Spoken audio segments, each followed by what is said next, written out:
I know you had one of my favorite quotes during I think it was our finals run. Everything that you want is on the other side of hard. Yeah. Literally like one of my favorite quotes. Big time. How do you face those adversities and those hard moments, getting Yeah. fired, firing people, Yeah. getting put in situations that's sometimes not your fault, Yeah. you know?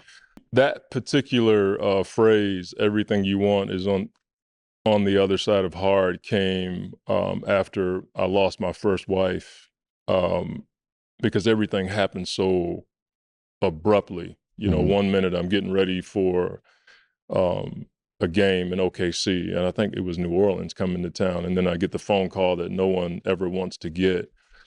And after the funeral was over and everybody went back to their homes, it was just me and my 5 kids. Mm. And every night, I would go. My girls were a bit older, so I'd let them stay up till like 10, whatever. And me and the boys would go to bed around 8:30. And the boys would sleep with me.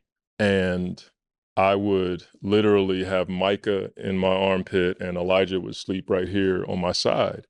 And once they fell asleep, I would slide out of my bed and I would go into my closet and I would lay on the floor in the dark and try to figure out, like, how did I get here? Mhm.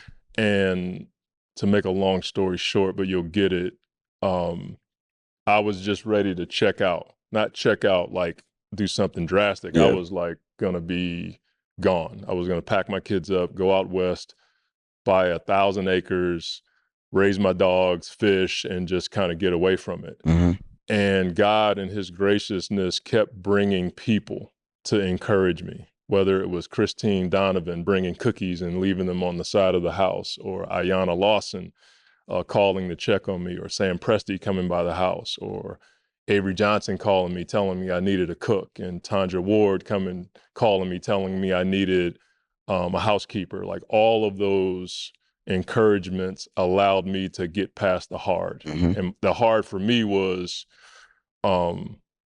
moving forward with my family, going to San Antonio, allowing people to help me, as opposed to like doing my own thing because I could rationalize Yeah. Yep. stuff. Mhm. I had enough money to get away from it and just kind of go do my thing. Just go. Yeah. And that was the hard for me. The hard was allowing people to help me, because up until that point, it was just Ingrid and myself. I'll never forget the conversation Pop and I had on the phone the day after she passed. He called me and he was wanting to get up there and catch a flight to come see me. And I'm on the phone with him and he kept saying, "Mont, you got to let people help you. You got to let people." And he just kept saying it to the point where I got upset. Mhm. Well, he had been around me long enough to know that that was the only person that boy trusted. Right. Mhm. And he knew that it was going to take a lot of people, a Yeah. lot of prayer, a lot of encouragement to get me past the hard. Yeah. And so I would just sit in the closet and just talk to God, like, what do I do? You know, Mhm. I don't know how to raise 5 kids. I got to go to doctor's appointments now. I'm filling out applications. Yep. I'm going to PTA meetings. I'm Yeah. in car line. Yeah. You know, I'm doing stuff that I never had to do as consistently. Mhm. And then I had to walk away from something that I really, really loved. Yeah. And so Pop and RC offered me an opportunity to come to San Antonio and make my own schedule and take care of my kids, but still be in it. Yeah.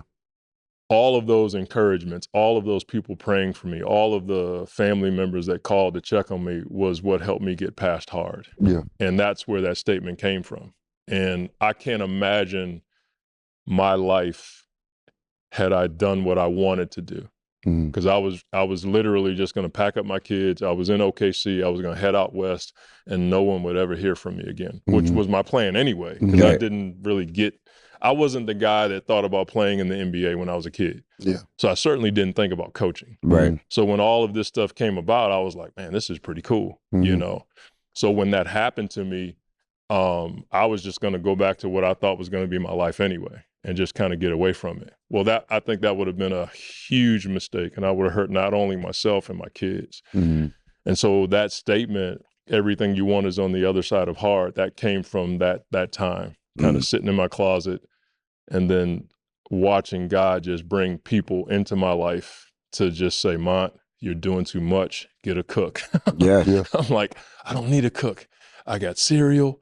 Chick-fil-A down the street. Like I got this covered. You know what I'm saying? Like ramen, I had it down. And then I would do it and it changed my life. Yeah. And so I was like, I need to listen to what Pop is telling me. And that was the hard for me, was allowing people to help me. Yeah.